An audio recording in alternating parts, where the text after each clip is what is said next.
Saya rinci satu-satu ya, nanti entah ini persamaan apa perbedaan. Persamaannya nanti bisa ditemukan sendiri, perbedaannya.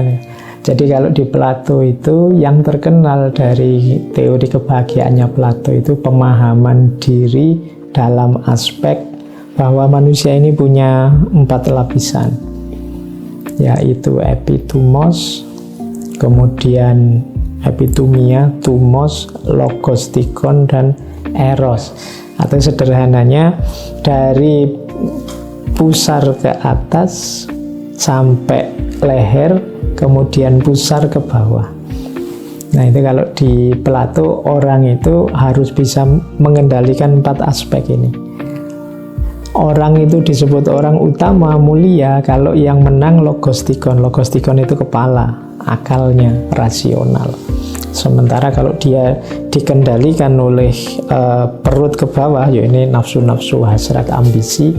Kalau perut ke atas itu ambisi, kebanggaan, cita-cita, kemenangan, dan lain sebagainya. Nah, kebahagiaan yang sejati itu ketika yang nyetir 4 aspek ini logostikon, akal yang rasional. Nah, kalau ini sudah dikendalikan oleh akal, akan ketemu nanti dengan eros. Eros itulah yang membuat kita naik terbang mulia jadi manusia. Nanti kalau dikaitkan dengan agama mungkin ya menuju sisi spiritualitasnya hidup. Tapi kalau eros kita belum nyampe logostikon, erosnya hadir, ya kalau ini ke bawah, kalau perut ke bawah, ya akhirnya orang mendewakan seks.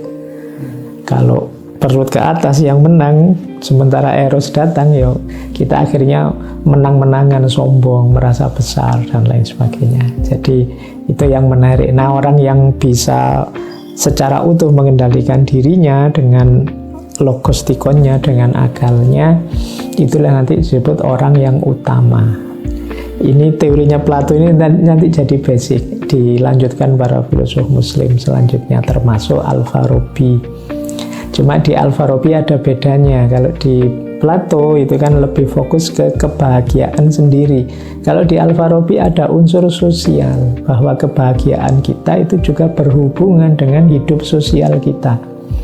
Makanya Al-Farabi nulis misalnya kitab yang sangat terkenal itu Ahlul Madinah Al-Fadilah, negara ideal. Nah, itu negara paling ideal itu ya negara yang bisa membawa masyarakatnya pada kebahagiaan.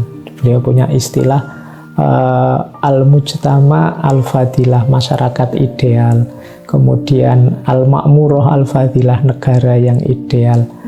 Kota yang ideal, Al-Madinah Al-Fadilah, dan lain sebagainya. Jadi kalau di Al-Farabi, selain seperti dijelaskan Plato tadi, ada sisi sosialnya kebahagiaan itu. Dari sisi ini mungkin agak berbeda dengan Plato, tapi gagasannya yang lain agak mirip dengan Plato tentang kebahagiaan itu. Jadi sisi berbedanya ada di sini.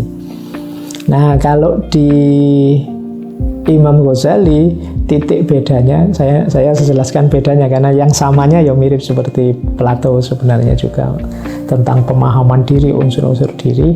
Nah, menarik kalau di Imam Ghazali, kalau tadi Plato itu kan ada di akalnya, logostikonnya.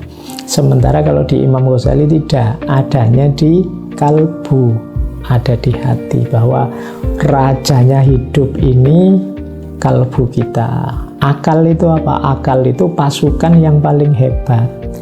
Cuma dia mudah dipengaruhi oleh orientasi jiwa kalbu tadi. Makanya kadang ada orang itu jahat tapi pinter, maka kejahatannya dijustifikasi dengan argumen-argumen yang ada di pikirannya, dengan olah pikir, olah akalnya. Jadi dia merusak sebenarnya, tapi orang tidak bisa bantah karena pintar. Maka kata Imam Ghazali, kuncinya justru kebahagiaan itu ada di hati atau kolbu. Nah, terus yang terakhir yang Ki Ageng Suryamentara itu yang spesifik dari beliau, menurut saya luar biasa, adalah pemahaman tentang keinginan, hasrat. Jadi kalau di beliau membaca orang itu biasanya naik turunnya hidupnya, bahagia tidaknya, kuncinya pada pengendalian keinginan. Ketika orang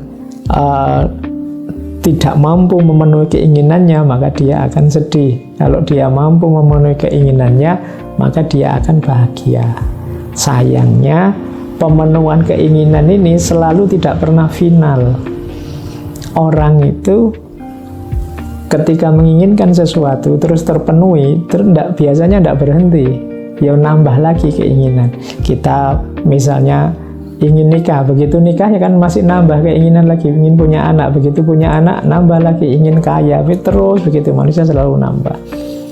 Nah, maka manusia itu tidak pernah bahagia seterusnya dan tidak pernah sedih seterusnya. Ini yang menarik kalau di Surya Mentaram. Jadi senang susah itu selalu fluktuatif dan selalu sebentar, kata beliau, selalu sementara. Kalau tadi di filosof sebelumnya rasanya kalau sudah sampai titik bahagia itu final. Tapi kalau di Ki Ageng enggak. Bahagia itu sebentar. Semua orang kata Ki Ageng sebentar senang, sebentar susah. Maka yang merasa jadi orang kecil atau jadi orang besar itu, yang besar jangan sombong, yang kecil jangan minder, karena yang dirasakan sebenarnya sama. Siapapun orangnya itu hidupnya sebentar merasa senang, sebentar merasa susah. Dan itulah sunnatullahnya hidup kalau versinya Ki Ageng Surya Mentaram. Jadi justru kebahagiaan kita terletak pada penerimaan kita pada hidup itu memang kadang senang, kadang susah. Nah, orang kalau bisa menerima ini, dia akan bahagia.